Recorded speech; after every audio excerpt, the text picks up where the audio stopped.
सो हम डिस्कस कर रहे थे reflection of light at spherical mirrors, और उसमें हमने दो टाइप के मिरर्स पढ़े थे, कॉनकेव एंड कॉन्वेक्स। तो आज हम जो फाइंड करेंगे relation between focal length and radius of curvature of mirror. So हम बात करें फोकल लेंथ और रेडियस ऑफ कर्वेचर के रिलेशंस के बारे में। तो ये हमने एक कॉनकेव मिरर लिया हुआ है, ठीक है। ये इसका पी आपको पता है, इसका पोल है, ये आपका फोकस पॉइंट है, ये आपका रेडियस ऑफ कर्वेचर, यहाँ से सी से पी तक को रेडियस ऑफ कर्वेचर कहते हैं। सी क्या है आपका सेंटर ऑफ कर्वेचर। तो आपको रिलेशन फाइंड करना है, तो उसके लिए आपने क्या लिया है, एक पैरेलल रेज लिया आपने। ये सपोज करो ये कोई ऑब्जेक्ट है, उससे आपका पैरेलल रेज आ रही है आपकी इन्फिनिटी से। पैरेलल रेज जैसे ही आपका मिरर के एम पॉइंट पे इंसिडेंट होती है तो वो क्या होंगे, रिफ्लेक्ट होंगे। एंड जब वो रिफ्लेक्ट होती है तो वो कहाँ, जब पैरेलल रेज है वो कहाँ पर कन्वर्ज होती है आपको पता है, फोकस पे, यानी वो फोकस से होते हुए जाएंगे, ठीक है। तो ये आपकी, हम इसको कंसीडर कर सकते हैं इंसिडेंट रे, और ये आपकी क्या है, रिफ्लेक्टेड है, ठीक है। सी से हमने सी आपका सेंटर ऑफ कर्वेचर से आपको पता है आपका जो ये आपका मिरर है, इस पर आप किसी भी पॉइंट पे जो लाइन ड्रॉ करते हैं वो क्या होता है, नॉर्मल होता है। तो इस तरीके से अगर हम देखें तो सी एम जो है किसकी तरह वर्क करेगा, नॉर्मल की तरह। तो हमने कंसीडर कर लिया फॉर एग्जाम्पल ये जो एंगल है इंसिडेंट एंगल, इसको हमने ले लिया सपोज करो थीटा, और ये आपका ये क्या है, रिफ्लेक्टेड है, तो वो भी नॉर्मल से कितना एंगल बनाती है आपको पता ही है, लॉ ऑफ रिफ्लेक्शन हमने पढ़ा हुआ है, थीटा, ठीक है। तो आपका ये एंगल हो गया। अब ये टोटल एंगल देखें तो ये कितना होगा, 2 थीटा। तो अगर हम देखें तो ये क्या है आपका अल्टरनेट एंगल है, तो ये भी कितना होगा आपका 2 थीटा, ठीक है। तो अगेन अब हमने क्या किया है, एम से जो है एक नॉर्मल ड्रॉ किया है प्रिंसिपल एक्सिस पे, ठीक है। और इसको हमने सपोज करो कंसिडर कर लिया है डी, ठीक है। तो अगर हम देखें in triangle C M D, ठीक है। तो अगर ये आपका थीटा है तो ये वाला एंगल कितना होगा यहाँ से, थीटा, अगेन अल्टरनेट एंगल। तो tan थीटा कितना होगा, M D upon C D, this is equation number 1 in triangle F M D. tan 2 theta कितना होगा, M D upon F D, this is equation number 2। अब आपको पता है अगर हम इस ट्राइंगल की बात करें इन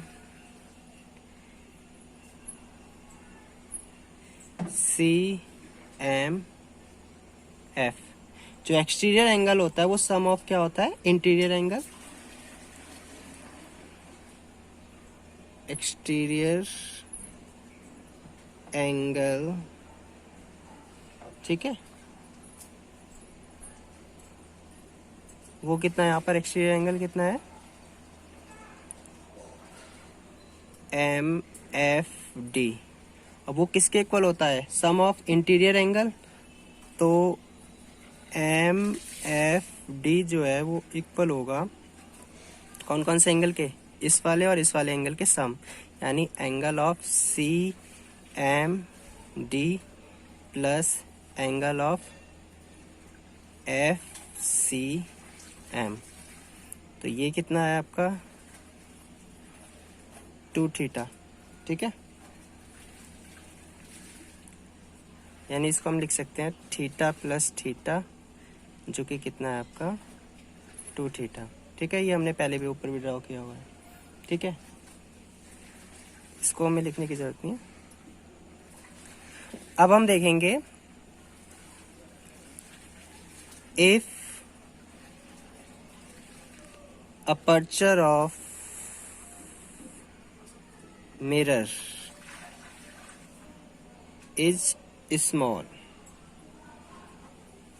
यानी अगर हम अपर्चर जो लेंस का वो अगर स्मॉल होगा तो उस केस में ये जो कर्व ना हो के इस तरीके से ही आपको इस तरीके से हल्का सा एक स्ट्रेट लाइन सी आपको फील होगी, इस तरीके से स्ट्रेट लाइन की तरह बिहेव करेगी। सो उस केस में हम क्या लेंगे, थीटा जो होगा वो क्या होगा, स्मॉल होगा, ठीक है। और उस केस में हम सी डी को नियरली किसके इक्वल ले सकते हैं, सी पी के इक्वल, और एफ डी को किसके इक्वल ले सकते हैं हम, अगेन एफ पी के इक्वल, ठीक है। एंड टेन थीटा को किसके इक्वल ले सकते हैं उस केस में हम, theta, and tan two theta को हम किसके इक्वल ले सकते हैं, टेन टू थीटा, ठीक है। सो अगर हम देखें इक्वेशन 1 डिवाइडेड बाय 2, अगर हम इसको देखें यहाँ से, तो यहाँ से क्या आ जाएगा आपका, tan two theta divided by tan theta equal to M D by F D upon M D by C D. तो यहाँ से आ जाएगा C D upon F D, ठीक है।